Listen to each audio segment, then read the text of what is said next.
Selamat menonton. Hampir semua orang-orang yang sudah sepuh dari suku Jawa mengenal sosok Semar.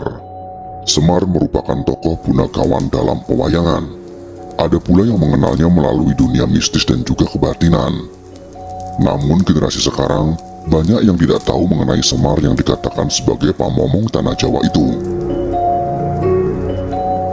Dalam cerita wayang, Semar dikatakan sebagai tokoh asli Indonesia karena tidak ditemukan dalam cerita Mahabharata ataupun Ramayana dari India.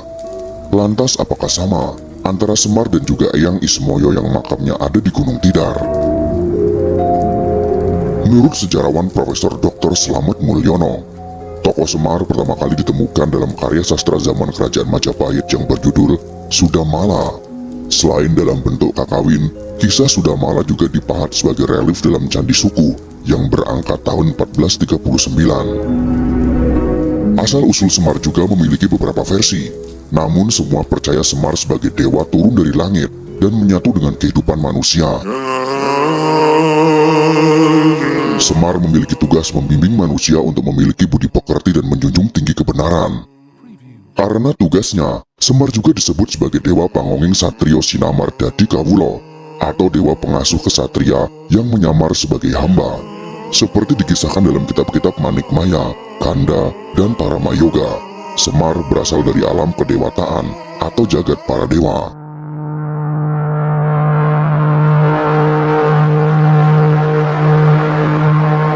Dalam naskah Purwacarita dikisahkan, putra Sang Hyang Wenang yang bernama Sang Hyang Tunggal menikah dengan Dewi Rekatawati. Sepasang suami istri tersebut melahirkan putra berupa sebuah telur ajaib yang melesat ke hadapan kakeknya, yaitu Sang Hyang Wenang. Oleh sang kakek, telur ajaib tersebut disabda cipta menjadi 3 zat hidup yang bersifat dewa.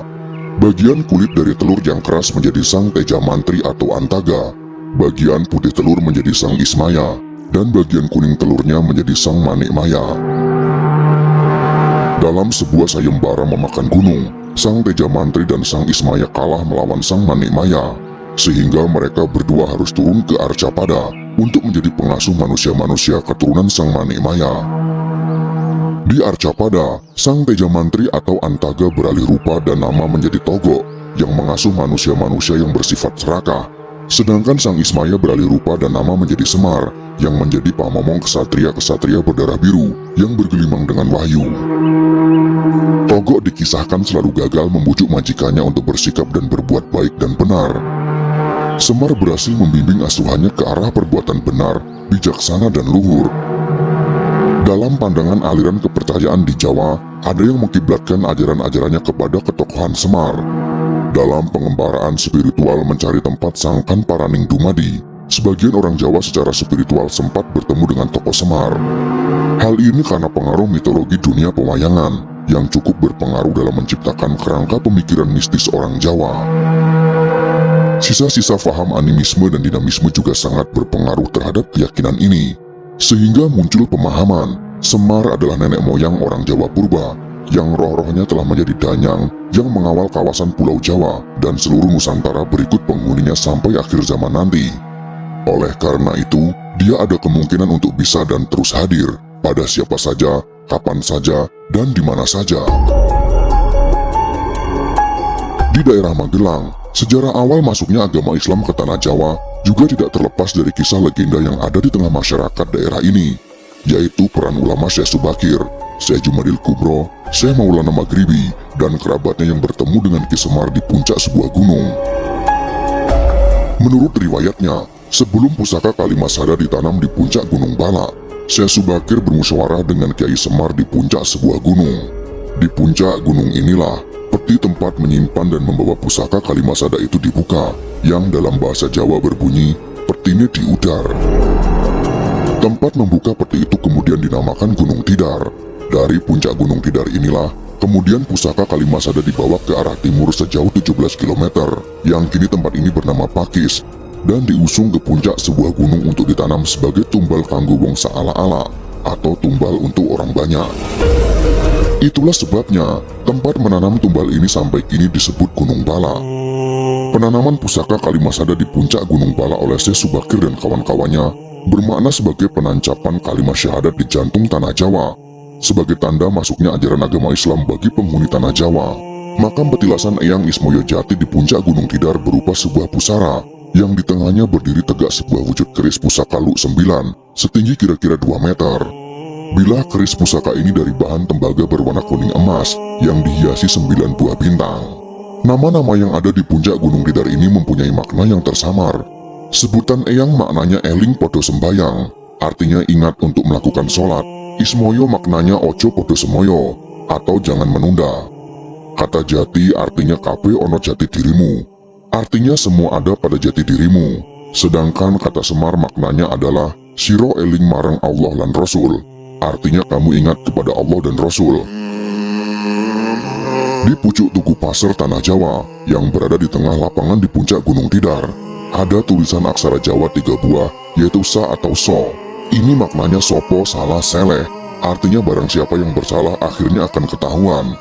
Juga bermakna sopo sholat selamat, artinya siapa yang menegakkan sholat akan selamat. Selain versi yang telah kami bahas ini, ada beberapa versi mengenai Semar yang mengatakan bahwa Semar bukanlah Eyang Ismoyo. Dalam naskah Serat Ganda dikisahkan, penguasa kahyangan bernama Sang Hyang Nurasa memiliki 2 orang putra bernama Sang Hyang Tunggal dan Sang Hyang Wenang. Karena Sang Hyang Tunggal berwajah jelek, maka tahta kahyangan pun diwariskan kepada Sang Hyang Wenang. Dari Sang Hyang Wenang kemudian diwariskan kepada putranya yang bernama Batara Guru. Sang Hyang Tunggal kemudian menjadi pengasuh para kesatria keturunan Batara Guru dengan nama Semar.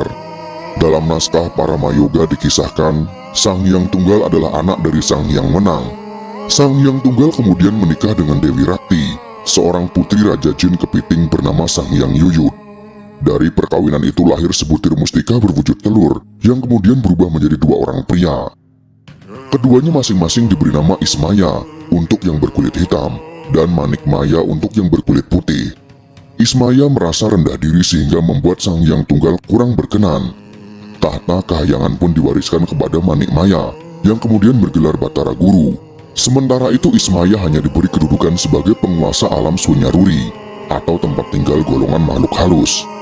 Putra sulung Ismaya yang bernama Batara Wungkuham memiliki anak berbadan bulat bernama Janggan Semara Santa atau disingkat menjadi Semar.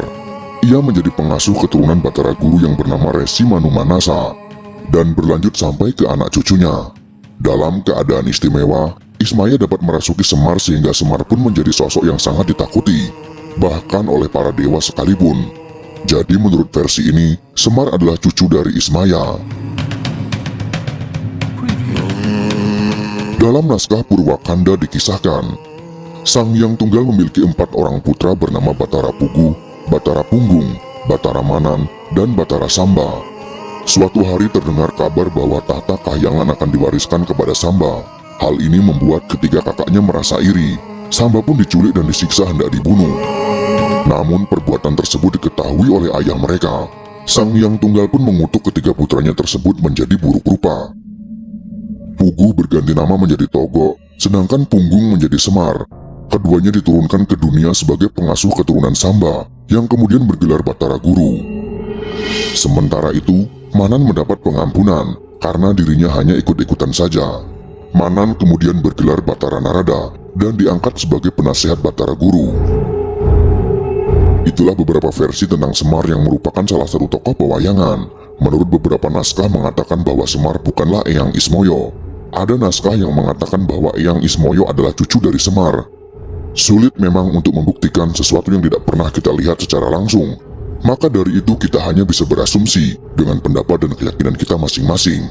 Semoga bermanfaat dan dapat menambah wawasan kita semua. Jika kalian suka dengan video ini, silahkan berikan jempol ke atas. Dan jika kalian menganggap video ini bermanfaat, maka bagikanlah untuk teman-teman Anda yang lain. Terima kasih sudah menonton.